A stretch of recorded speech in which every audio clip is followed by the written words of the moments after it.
Here we have some peppermint along with some strawberry plants, which didn't get too many strawberries, but they're getting established and maybe we'll get, a few next year. Here we have a calancho, which is a type of succulent, and it does need a new pot, so I'm going to be repotting that soon. Next to that is some strawberry sprouts. Still trying to grow some more strawberries, but these kind of got left out in the sun, so they got a little bit singed, a little burnt. So I have to make sure I protect those. And also, these are my lemon plants. I grew those from some organic lemons a few months ago. And so this is what we have so far. I have to repot these as well, but they're doing really, really well. Over here is my tomato plant, and my first of 3, and this one is not doing so well. Unfortunately, it's suffering from some serious leaf curl, and I've gotten 1 tomato still on there, but it's not really in great shape right now. So they can be a little difficult to deal with in humid environments. Here is my cucumber ginger. It's really well. It holds water in the cups. It has these really pretty, brilliant pink flowers. The hummingbirds love them. The bees love them. It's grown really, really well back here. It got well established very quickly. Here is my sage, and I really enjoy having different herbs and growing different herbs for cooking and things like that. This one's done really well. It's been really great having different things to cook with out here. This is my other strawberry plant. This one I've actually been getting some strawberries from. You can see in the back it's been a little wilted because it was left out. It was really hot these past couple days. Gotten a few, like I said, strawberries. Do have to compete obviously with the birds and try to keep them away sometimes and get ahead of them. But for the most part, I've just been sharing the garden with them. It's my geranium, just grown really well, adds a little color to the back. And then my yellow calabrachoa, and it suffered from a little bit of the sun damage and getting burned, and it does get pretty hot and humid. So this is my purple ruffle basil, and it looks really pretty in the light, and you can see there's a little bit of purple color, but it's mostly green. I keep it in full sun. I water it, I feed it, but it just has been turning green, and I'm not sure why. They say usually it's because you don't water it enough or don't give it enough sun, but it gets both. So I'm not really sure. The taste is fine, which is good, but yeah, I'm not sure what's going on with that. So I have some curled parsley here, which I use often, cilantro, which I use often in cooking.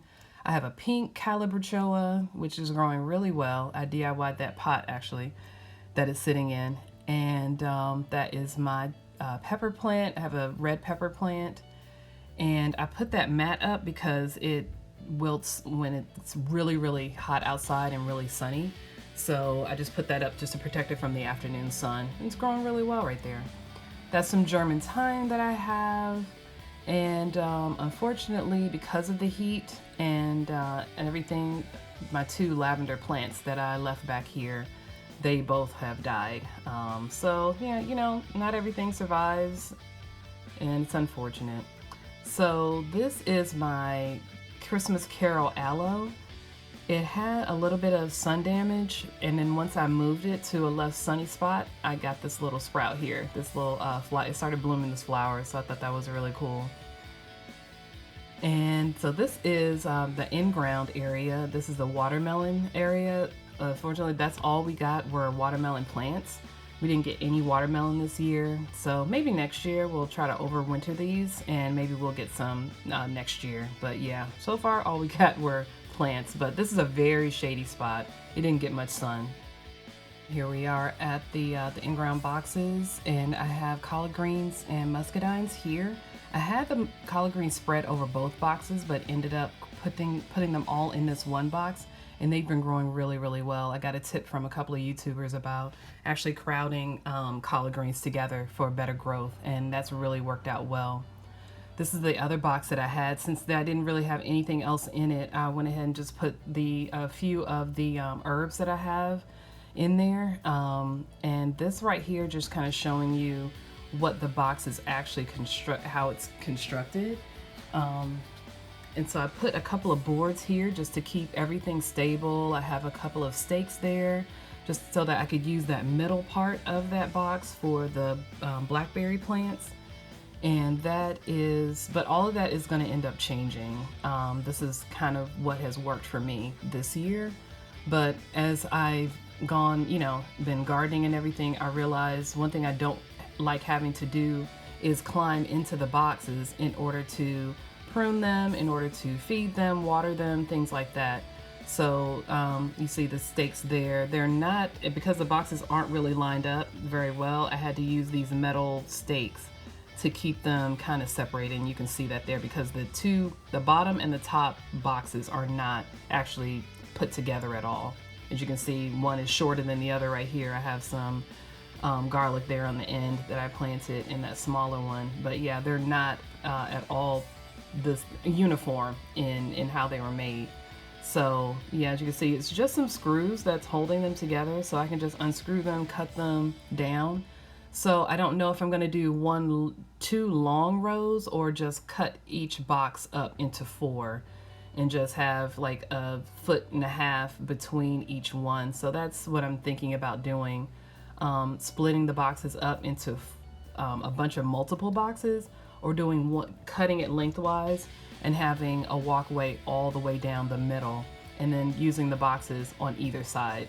So that's what I'm thinking about doing. That's one of the ideas that I have for next year, and next year's growing plan. That's and then in addition to the collard greens, I would love to start doing some kale as well as spinach.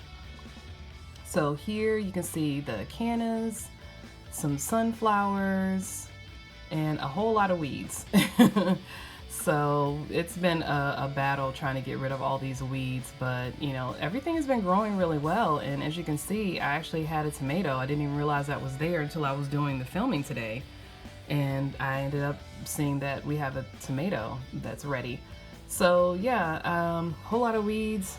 It's gonna be an ongoing battle for now, because these things, they will steal water. But yeah, I got a few sunflowers. No actual sunflowers. Right now we just have the sunflower sprouts, but it's okay. They're in full sun. They get about 6 to 8 hours of sun, and I'm in zone 8. So our growing season goes well into October. It doesn't start getting cold until like October. So we have a little bit of time, and we should see some sunflowers later on. And here's my other tomato plant. I had all 3 tomato plants on the balcony, and as you can see, there's some tomatoes. I decided to move these down on the ground to see if I have better luck with them, because I had some leaf curl issues with these tomatoes as well. And when I brought them down, they seem to be doing a lot better. And I had one caterpillar so far eating on that tomato plant, but otherwise it's been good. Here is my raspberry plant. My son, I believe, or my mother planted that last year and they forgot all about it. And then we were just cleaning things out in the garden and we found this. It was growing really well. So the funny thing is, I guess the birds knew it was there, discovered it, and they've been dropping seeds. So we have a secondary plant or plants here, and these are about 10 feet away from the original plant. I don't think that the original plant would have sent out roots quite that far. So like I said, it's maybe easily 10 feet. I'm gonna pan back a little bit, and there you can see to the left is the one plant, and about 10 feet away, 10, 12 feet, is a secondary plant there. So not sure. And the last thing to note is we did get this rain barrel. I did show this to you in our last video for the backyard, and it's worked out really, really well. It collects the water from the dehumidifier. Hey guys, thanks for hanging out with me through the backyard and seeing the updates, some of the things that I want to change and a few things that I'm having challenges with. I am a part of a couple of gardening groups, so I'm gonna post like the purple ruffle basil and see what's going on with that. Like I said, I've been giving it light, water, food, and I'm not sure why it's changing color. Like I said, the taste is fine, but it is a little bit different as far as the coloring, so I'm not sure what's going on with it. When I first got it, it had really bright purple leaves, and you can still see the purple color, but it has faded to green. So I'm just kind of curious to see what it is that's going on with that. If it's maybe the wood chips, the mulch that I put on top, I don't know. Another YouTuber did say that sometimes when you use wood chips, sometimes that can steal nitrogen from the ground. So that's possible, you know, maybe that's a possibility. So I'm still investigating, still checking things out. But again, thanks so much for watching. Please like this video, comment. If you have any questions, comments, concerns, definitely leave them below in the comment section. I would love to hear from you. And also, you know, let's connect. So hit me up on Twitter. You can hit me up on I'm Pinterest. I am on Facebook as well as Instagram, and it's Life and Style-ish, ISH. So yeah, I'm at all those places. So yeah, just hit me up. I would love to hear from you, love to connect. Appreciate you for watching. Make sure you like and subscribe and share this. Share this with everyone. You know, trying to get things out there, get things moving, see how I can connect with people. I love sharing this information. I love being a part of this community. I want you to be a part of this community and just build it up together. So thanks so much, guys. Enjoy your weekend, or whenever you're watching this, have a great day. See you later.